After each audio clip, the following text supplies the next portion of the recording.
Hello, मेरा नाम सविता गौतम है और आपका मेरे YouTube चैनल पर स्वागत है। मैं अपने चैनल पर टीजीटी, पीजीटी, एलटी, नेट सभी तरह के एग्ज़ाम्स की तैयारी करा रही हूँ। अगर आप भी इस तरह के एग्ज़ाम की तैयारी कर रहे हैं तो दोस्तों मेरे चैनल को सब्सक्राइब कर बेल आइकन को दबाएं, जिससे मेरे आने वाले वीडियो की जानकारी आपको मिल सके। आज मैं आपको टेक्सटाइल के कुछ प्रश्नों को कराऊंगी जो एग्ज़ाम में पूछे जाते हैं। आज का टॉपिक है कपास।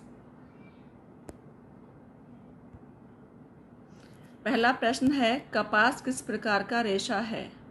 प्राकृतिक रेशा, कृत्रिम रेशा, खनिज रेशा या फिर पशु रेशा? इसका सही आंसर है प्राकृतिक रेशा। अगला प्रश्न है, कपास का प्रमुख घटक क्या होता है? नायलॉन, प्रोटीन, सेलुलोज या फिर रेजिन? इसका सही आंसर है सेलुलोज। थर्ड प्रश्न है, कपास का तंतु किस पौधे के किस भाग से प्राप्त होता है? फूल से, फल से, बीज से या फिर तने से? इसका सही आंसर है बीज। अगला प्रश्न है, कपास का रंग सामान्यतः कैसा होता है? काला, हरा, सफ़ेद या फिर नीला? तो कपास का रंग होता है सफ़ेद। अगला प्रश्न है, कपास के रेशे की लंबाई कितनी होती है? 0.1 to 0.5 centimetre, 0.5 to 1.5 centimetre, 1.5 to 2.5 centimetre, 2.0 to 4.5 centimetre?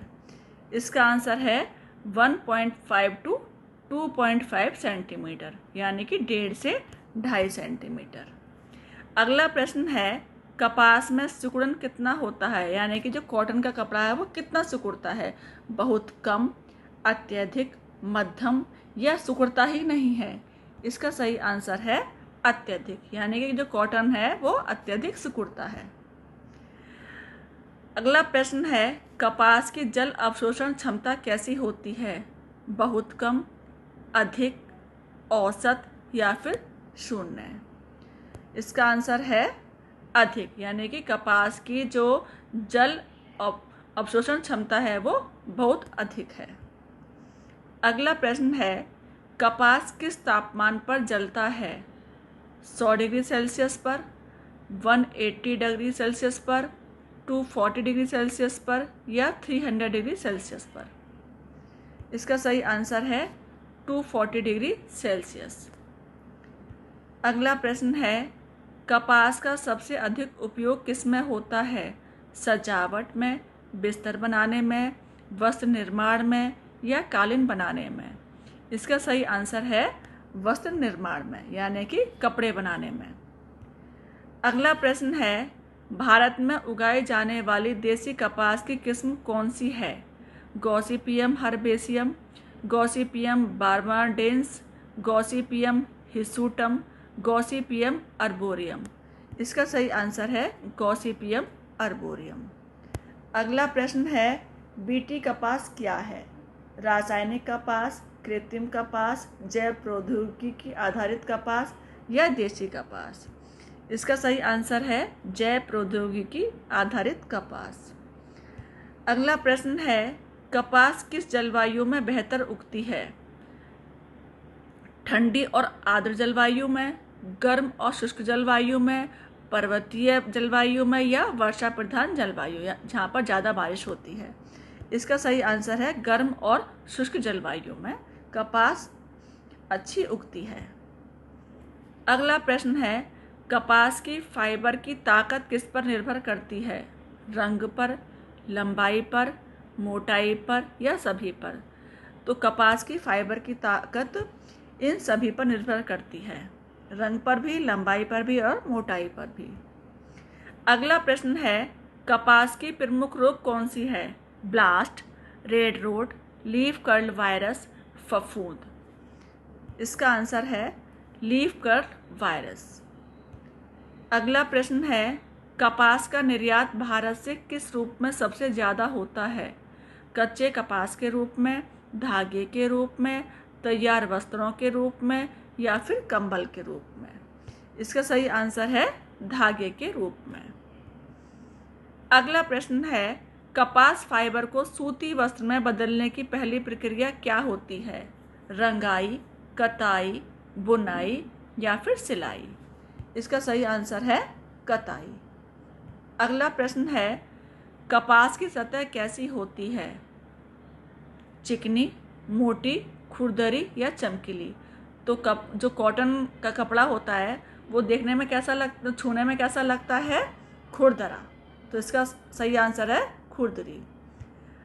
अगला प्रश्न है, कपास को रंगने में कौन सा रंग अच्छा रहता है? पिगमेंट, वेट डाई, ऑक्साइड या पेंट? तो कपास को रंगने में यानी कि कॉटन को रंगने में कौन सी डाई सही रहती है? Wet dye. अगला प्रश्न है, कपास का सबसे बड़ा उत्पादक देश कौन सा है? अमेरिका, भारत, चीन, ब्राज़ील? इसका सही आंसर है भारत। अगला प्रश्न है, कपास का सबसे बड़ा उपभोक्ता देश कौन सा है? चीन, भारत, अमेरिका या फिर पाकिस्तान? इसका सही आंसर है चीन। अगला प्रश्न है, कपास किस रासायनिक वर्ग में आता है? प्रोटीन, कार्बोहाइड्रेट, लिपिड या फिर अमीनो? इसका सही आंसर है कार्बोहाइड्रेट। अगला प्रश्न है, कपास का रेशा मुख्य रूप से किस रासायनिक यौगिक से बना होता है? एमिनो एसिड, सेलुलोज, पॉलिस्टर या फिर कार्बन? इसका सही आंसर है सेलुलोज। अगला प्रश्न है, कपास की फसल की अवधि कितनी होती है? 1 से 2 माह, 3 से 4 माह, 6 से 8 माह या फिर 9 से 12 माह? इसका सही आंसर है 6 से 8 माह। अगला प्रश्न है, भारत में कपास उत्पादन के लिए कौन सी मिट्टी उपयुक्त होती है? जलोढ़ मिट्टी, काली मिट्टी, बलुई मिट्टी या फिर पहाड़ी मिट्टी? इसका सही आंसर है काली मिट्टी। अगला प्रश्न है, कपास का रेशा किस प्रकार का होता है? स्टेपल, फिलामेंट, कृत्रिम या लंबा रेशा? इसका सही आंसर है स्टेपल।